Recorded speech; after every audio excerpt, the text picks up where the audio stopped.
Imagine કરો કે તમે કાલે સવારમાં ઉઠો, મોબાઈલ ખોલો અને ઓફિસમાંથી મેલ આવે, યુ આર ફાયર્ડ. તમારું મન જાણે છે કે આ નોકરી જવા પાછળનું કારણ એઆઈ એટલે કે આર્ટિફિશિયલ ઇન્ટેલિજન્સથી ચાલતી કોઈ નવી સુવિધા જે હાલમાં જ ઓફિસમાં કાર્યરત થઈ છે. ડર લાગ્યો, કદાચ બોસ પર હસવું પણ આવ્યું કે પછી આ એઆઈ જ સાચું ફ્યુચર છે. પણ હું તમને કહું કે એઆઈના કારણે તમારી નોકરી જશે તે માત્ર ભ્રમ છે. ચાલો તો આ વિડીયોમાં આપણે જોઈશું કે એઆઈ તમારી નોકરી કેવી રીતે નહીં ખાઈ જાય, અથવા તો એઆઈના કારણે તમારી નોકરી જશે નહીં જો તમે આટલું જાણી લેશો તો.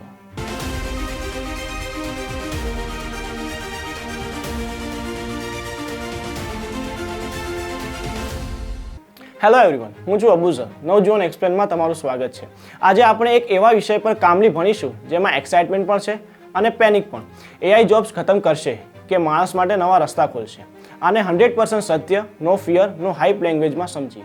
એઆઈ એટલે આજે આપણે મોબાઈલ, ઇન્ટરનેટ અને ઓનલાઈન લાઈફનો ભાગ. તમે ચેટ એપ્સ યુઝ કરો અને reply suggestion ready, Google search કરો અને ઇન્સ્ટન્ટ આન્સર, ફેસ અનલોક માટે પણ એઆઈ, યુટ્યુબ રિકમેન્ડેશનમાં પણ એઆઈ, બેંકમાં ફ્રોડ રોકવાનું તો પણ એઆઈ.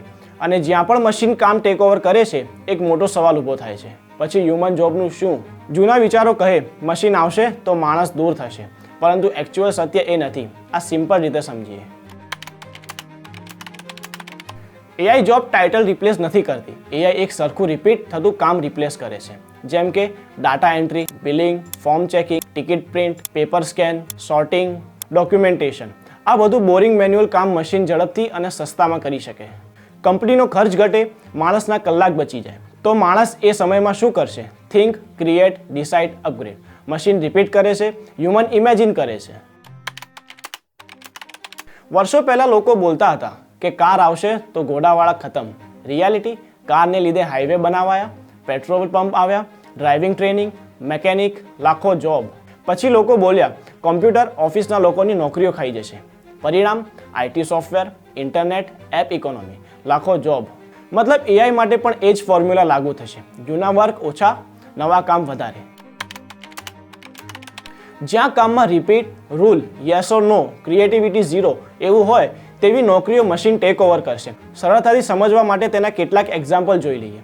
બેંકમાં ફોર્મ ચેક, ઇન્સ્યોરન્સમાં scanning, toll booth, simple account, ticket stamp, આ બધું થોડા વર્ષમાં મશીન કરશે. કારણ કે મશીન પાસે જજમેન્ટ નથી, મશીન પાસે એમ્પેથી નથી, મશીન ઉપર ટ્રસ્ટ બિલ નથી. Critical thinking, emotional handle, human trust, team manage, રિસ્કનો જવાબ, ક્રિએટિવ આઈડિયા, એ બધા પ્રકારની નોકરી ફ્યુચર જોબ પણ રહેશે. તેના પણ ઉદાહરણો જોઈ લઈએ તો ડૉક્ટર ગાયબ નહીં થાય પણ સ્કેન રીડ મશીન કરશે. ટીચર રિપ્લેસ નહીં થાય પણ પરફોર્મન્સ ટ્રેકિંગ મશીન કરશે. લોયર વેનિશ નહીં થાય પણ કેસ સર્ચ મશીન કરશે. મતલબ સીધો છે કે માણસનું રોલ ડુઈંગ વર્કમાંથી સુપરવાઇઝિંગ વર્ક તરફ વધશે. માણસને સ્ટુપિડની જેમ ફરતી ફરતી જોબમાંથી મુક્ત કરે છે, ઝડપ વધારી આપે છે, ક્વોલિટી ઠીક રાખે છે, ટાઈમ બચાવે છે. તો પછી તમને સવાલ થશે કે માણસને શું કરવાનું? જવાબ છે સ્કિલ શીખવી, નવા ટૂલ્સનો યુઝ, ક્રિએટિવ વિચાર કરવા વગેરે.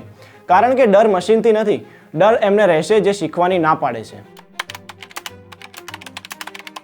તો સ્પષ્ટ છે કે હારનાર જે કહે મને અપડેટ નહીં જોઈએ, મારે ફલાણી મોબાઈલ એપ નહીં શીખવી, અને વિનર એ હશે જે કહે મને નવું ટૂલ યુઝ કરવું છે, મને ગ્રો થવું છે.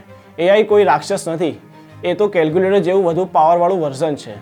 પહેલાં મેથ્સ મુશ્કેલ હતું, પછી કેલ્ક્યુલેટર આવ્યું. આજે એવી જ રીતે એઆઈ મદદ કરે છે. એઆઈ જોબ ડિસ્ટ્રોય નથી કરતી, એઆઈ જોબ શિફ્ટ કરે છે. લો સ્કિલથી હાઈ સ્કિલ, મેન્યુઅલથી બ્રેન સ્કિલ, રિપીટેટિવથી ક્રિએટિવ. હ્યુમન ખતમ નહીં, હ્યુમન અપગ્રેડ થશે. હવે તમને કોઈ કહે કે એઆઈ માણસને રિપ્લેસ કરી દેશે તો તમારી પાસે આ નોલેજ છે. તમારો સિમ્પલ રિપ્લાય, એઆઈ રિપ્લેસ નહીં કરે, તમને એઆઈ યુઝ કરતો માણસ રિપ્લેસ કરશે.